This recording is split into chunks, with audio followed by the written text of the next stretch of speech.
Pero, si me permite, Jazz, ahora vamos a escuchar lo que dice Catu Arconada, uno también, amigo también de esta casa, que le mando un abrazo bien, bien grande. Y pues, a ver, ¿qué nos dice por ese lado, mi querido Catu? Renunciación, justo, ¿no? A mí me ha tocado vivir un proceso al que le encuentro muchas similitudes, que fue, y seguro Noé lo conoce, ¿no? El intento de construcción de una carretera en Bolivia, ¿no? Porque atravesaba un parque natural. La herencia colonial deja de 9 departamentos en Bolivia, 9 estados, 2 no tienen conexión carretera.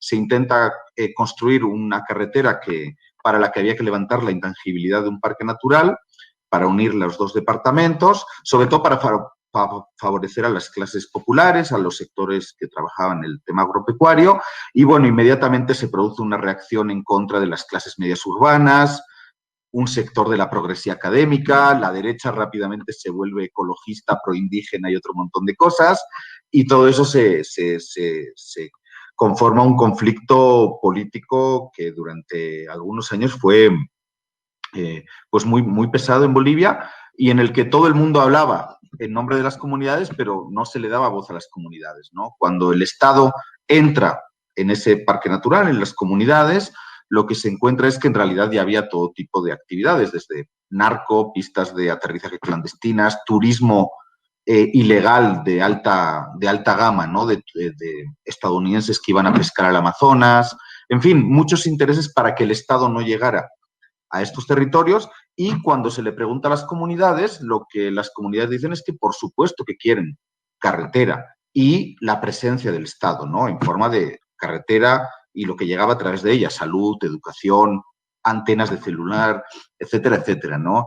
Y claro, eso nos llevaba a un debate en el que obviamente estamos totalmente atravesados por las lógicas del capitalismo y la modernidad, pero mientras no construyamos un modelo de desarrollo alternativo al mismo, pues obviamente no podemos negarle a otros los que nosotros y nosotras desde nuestras ciudades disfrutamos, ¿no?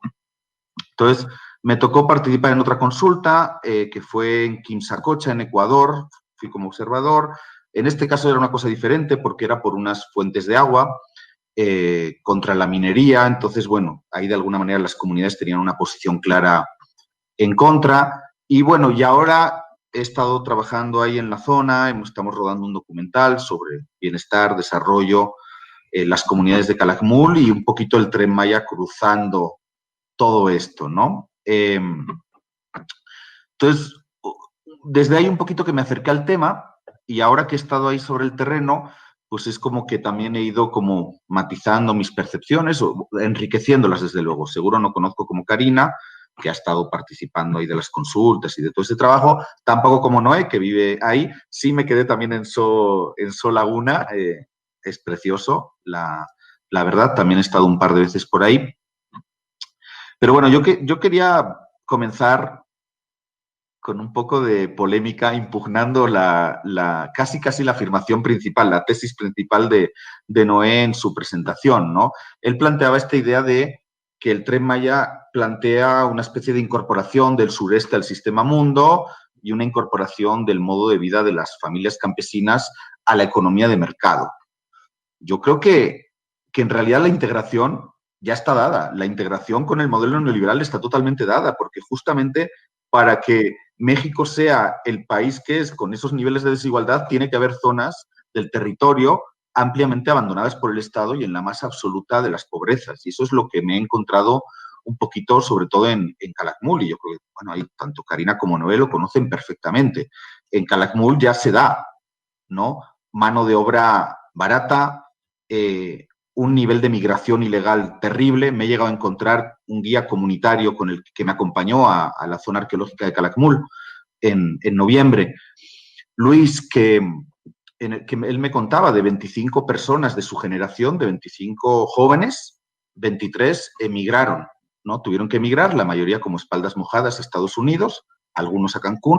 Su propio padre estuvo 17 años en Estados Unidos, ¿no? Ilegal, lo deportaron desde Carolina del Norte. Ahora, bueno, están recibiendo Sembrando Vida, están intentando trabajar el turismo comunitario y obviamente están muy ilusionados, esperanzados con esta apuesta del tren, ¿no? Una apuesta que yo creo que nadie puede negar que ha sido muy clara desde el principio. el proyecto del Tren Maya está en el proyecto de Nación de Morena, con el que se va, ¿no?, a las elecciones en 2018. Es ratificado en las urnas pues por una amplia mayoría, ¿no? 30 millones de personas, pero una amplia mayoría específicamente en el sureste, sobre todo de los sectores y las clases populares.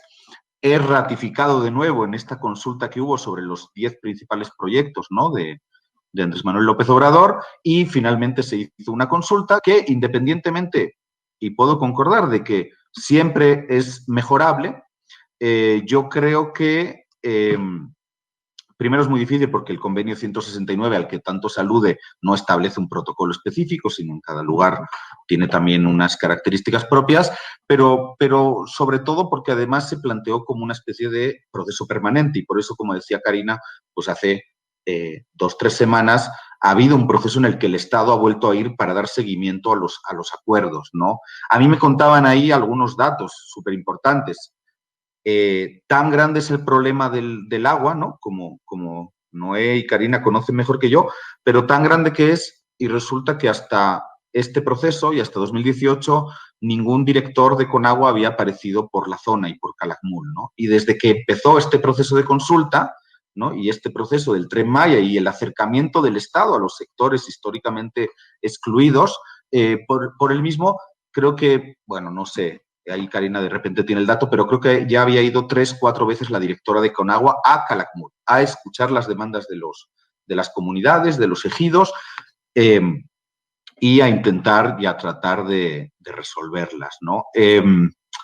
Yo creo que también otra de las críticas que se hace me parece muy injusta, ¿no? Y es que el Tren Maya va a implicar el despojo, ¿no?, social, económico, etcétera. Yo creo que el despojo pues ya se da. Mencionaba Karina la apicultura, ¿no?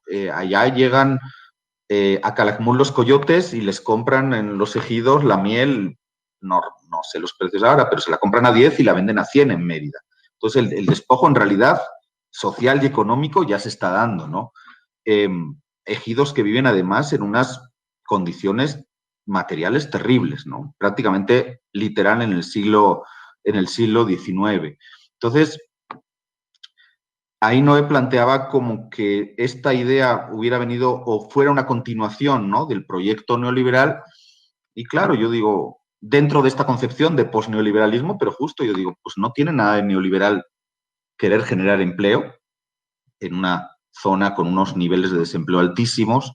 No tiene nada de neoliberal querer vertebrar territorialmente, ¿no?, una península en la que además hay un monopolio terrible, ¿no?, de ADO y demás, y entonces pues es muy difícil desplazarte si no tienes auto o si no tienes unas condiciones económicas pues bastante importantes, ¿no? Y finalmente no creo que sea neoliberal impulsar el desarrollo. Yo tengo claro que nadie, no creo que ni en esta sala de chat ni entre quienes nos escuchan y la población en general, nadie quiere repetir el modelo Cancún, ¿no?, que además vemos muy claramente cuáles son todos los fallos, la especulación.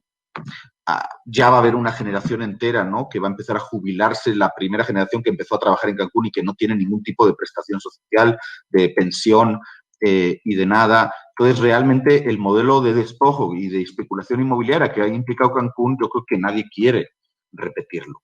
Pero también estamos hablando de una zona en la que hay que buscar soluciones más allá de los diagnósticos. Planteaba Noé el tema de la teoría del derrame. Yo lo he escrito alguna vez, en realidad es muy keynesiana, ¿no?, la propuesta del Tren Maya, es generar crecimiento, desarrollo económico a partir del empleo, la inversión pública en infraestructura y detonar de alguna manera, ¿no?, el crecimiento a partir del consumo, etcétera, etcétera, que además incluso ya se está dando actualmente por Sembrando Vida, ¿no?, que es algo que en estos días que he podido visitar Calakmul, yo tenía algo de escepticismo, debo reconocer, con el proyecto, y he salido muy convencido porque literalmente siento que Sembrando Vida ha salvado la vida a miles de familias en esta pandemia, ¿no? Lo he podido ver en la mayor parte en Valentín Gómez Farías, lo he podido ver en Conguas, lo he podido ver en muchos de los ejidos de Calakmul, ¿no? Entonces, yo creo, como para ir cerrando, yo creo que obviamente necesitamos, y yo creo que en eso seguro que coincido con Noé, necesitamos repensar el modelo de desarrollo. Pero yo creo que eso no es una tarea pendiente ni de Fonatur, ni de Andrés Manuel, ni siquiera de la 4T. Es una tarea pendiente de todos quienes nos sentimos por lo menos militantes de izquierda y creemos en un modelo de justicia social, ambiental, de género, etcétera, etcétera, ¿no? Necesitamos repensar el desarrollo, necesitamos repensar la modernidad capitalista. Pero también creo que hay que hacerlo. Pues ahí, esta parte creo que es donde empieza el debate, de hecho, ¿no? Catu plantea ese escepticismo con el que llegó y el que hoy está viendo que es una situación que va a detonar el desarrollo social. Plantea ejemplos muy particulares que a veces no escucho de esa oposición porque solamente están criticando, lo repetimos, desde las ciudades, desde la comodidad de su sillón, desde la comodidad del privilegio, desde la comodidad del, pues es que a mí no me pasa. Desde esa comodidad se critica y no es válida. Deberían de ir a hacer el trabajo de campo mínimo, cuanti menos, diría yo. Sí, aparte, pone sobre la mesa, acá bueno, tú lo conoces y pone el dedo en la llaga, en temas bien importantes. Lo primero, y un poco retomando a lo que decía también Karina, que me parece importante, mencionaba Catu, bueno, el tema de Sembrando Vida, pues es que tiene que ver con que el proyecto del Tren Maya no va solo, va acompañado de un proyecto de nación. Entonces, no es solamente el Tren Maya como proyecto único de desarrollo, de bienestar, sino va cobijando a la par programas como el que mencionaba Catu, que es el de Sembrando Vida, pero bueno, pues llegarán los bancos del bienestar, llegarán escuelas, hay un proyecto grande de parques, del sector salud, pues, o sea, va cobijado de todo un proyecto de nación, que es algo que tampoco se logra, más allá de criticar, pues ni siquiera se logra, yo creo que ver, no lo logran ver tan integrado como se pudiese ver en territorio. Catu pone otra cosa interesante también, que es, bueno, veámonos también con las experiencias desde afuera, ¿no? O sea, es decir, ha habido experiencias, digo, y Catu sobre todo pensando en que él tiene en otros países experiencias similares y cómo las han vivido y cómo las han construido. Es un reto construir en comunidad, o sea, no para las comunidades, sino con la comunidad. Es un reto, es algo que no estamos como muy acostumbrados a hacerlo, ni desde gobierno, ni desde las comunidades, y será que es decir, es algo que está en construcción, y en construcción constante. Pone otra cosa sobre la mesa, Catu, que yo creo que es lo medular, que es el tema del rezago, la marginación. Es decir, él plantea ahí que la península de Yucatán ya está sumergida en el tema neoliberal, es decir, no es que el Tren Maya, que el megaproyecto va a dejar entrar el neoliberalismo y el capitalismo ya vive ahí, es decir, esta marginación y monopolio y despojo es el lugar que le correspondía en un sistema y en un régimen neoliberal como en el que vivíamos. Y transformar eso, darle la vuelta a eso, pues es en lo inmediato, a lo mejor muy utópico pensarlo como se pensaría sin a lo mejor tocar mucho, ¿no? Sin moverle mucho, pero se tendrá que entrar de lleno y hacerlo con las comunidades, ¿no?